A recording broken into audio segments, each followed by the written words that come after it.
My name is Jake Carr. I'm a senior theater and psychology major. In theater, my focus is performance and theater for social justice.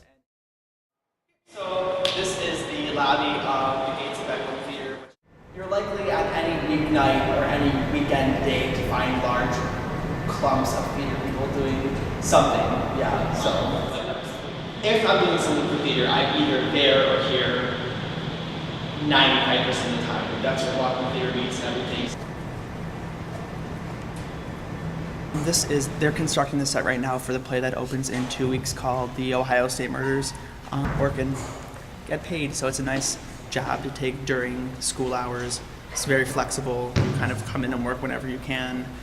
Good pay, so it's fun to work with your friends, and it's kind of always see what's going on.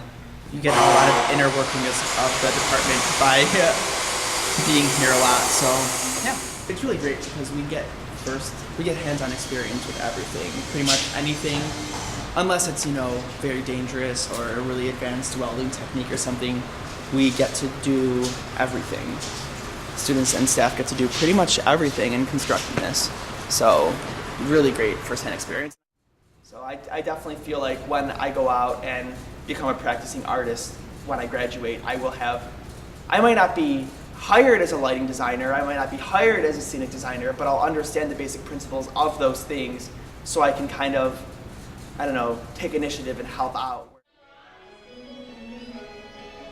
Yeah, so I'm currently in the production of Taming of the Shrew, which is the Shakespeare play, but first the text has been adapted to so it's modern day language and it's not in the Shakespearean prose, and it's told in the style of traditional Chinese opera, which is also called Beijing opera or Peking opera, just depending on who you're talking to, but it's all kind of like the same concept. The playwright who wrote this version of Taming of the Shrew, Tracy Chung, and has been touring it around the world, it's been in Paris and it's been in the States a few times, is our director for this show, and she has an assistant with her, so it's just a completely different cultural experience. It's interesting because it makes you really have to pay attention to what she wants and really watch her, because Chinese theater is all about the facial expressions, and it's all about like hand movements and striking poses.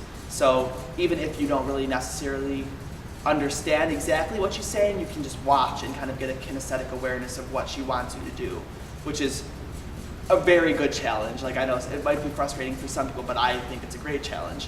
So can't always work with the directing style you're used to, and she also is a very, very hands-on director and will come up and physically move you from space to space, and she'll like take your fingers, and because it's all about like finger poses with your hands, and she'll take your fingers and twist your fingers around and like pose you in the way she wants you to be, because it's all about like stage pictures. She'll pose you in your stage picture.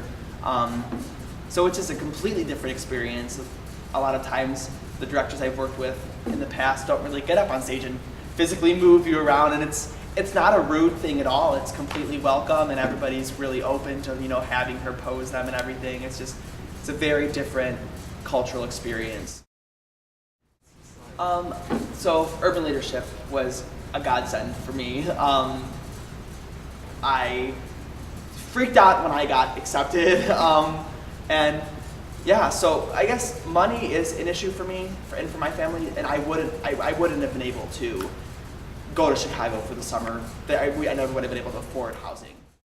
So with the urban leadership, money was no longer an issue, and I could just focus on my internship at Red Moon, which is a physical and spectacle-based theater group, and they do large-scale, hundreds of thousands of dollar budgeted spectacle shows throughout parks around the city. And then they also have a more traditional, even though I wouldn't say anything they do is traditional, but a more traditional indoor theater space where they do a lot of shows with puppets, but life-size puppets carved out of wood, or like puppets that are, 3 times as big as a person. So not shadow puppets or finger puppets, even though they do use those. It's just a very avant-garde performance style. But Red Moon never would have been able to pay me. So I was able to work there for 32 hours a week, unpaid, because Miami was paying me. So that worked out really well. My volunteer time was at an organization called the Center on Halstead, which is one of the country's, if not the biggest, one of the biggest gay, lesbian, bisexual, transgender community centers in the country. And yeah, my job at Center on Halstead was to work in the vocational program, which finds jobs for underprivileged and or homeless teenagers. Gay. Well, a lot of the teenagers were gay, but it wasn't strictly for them. Like anybody could be in the program, but that's the clientele that we're attracted there because it's a safe space and people don't have to worry about discrimination or worry about having to pretend to be anybody other than who they are. So it's a very unique organization, and I wasn't volunteering at the Center on Halstead to make money. I was volunteering there because I wanted to help. It's almost impossible to say how much of an impact this summer had because it was everything. I had no experience in professional theater, and now I've been paid to perform, so it's kind of remarkable. I don't know, it's hard to quantify that for me. So yeah, it was like the beginning of everything was this summer, so yeah.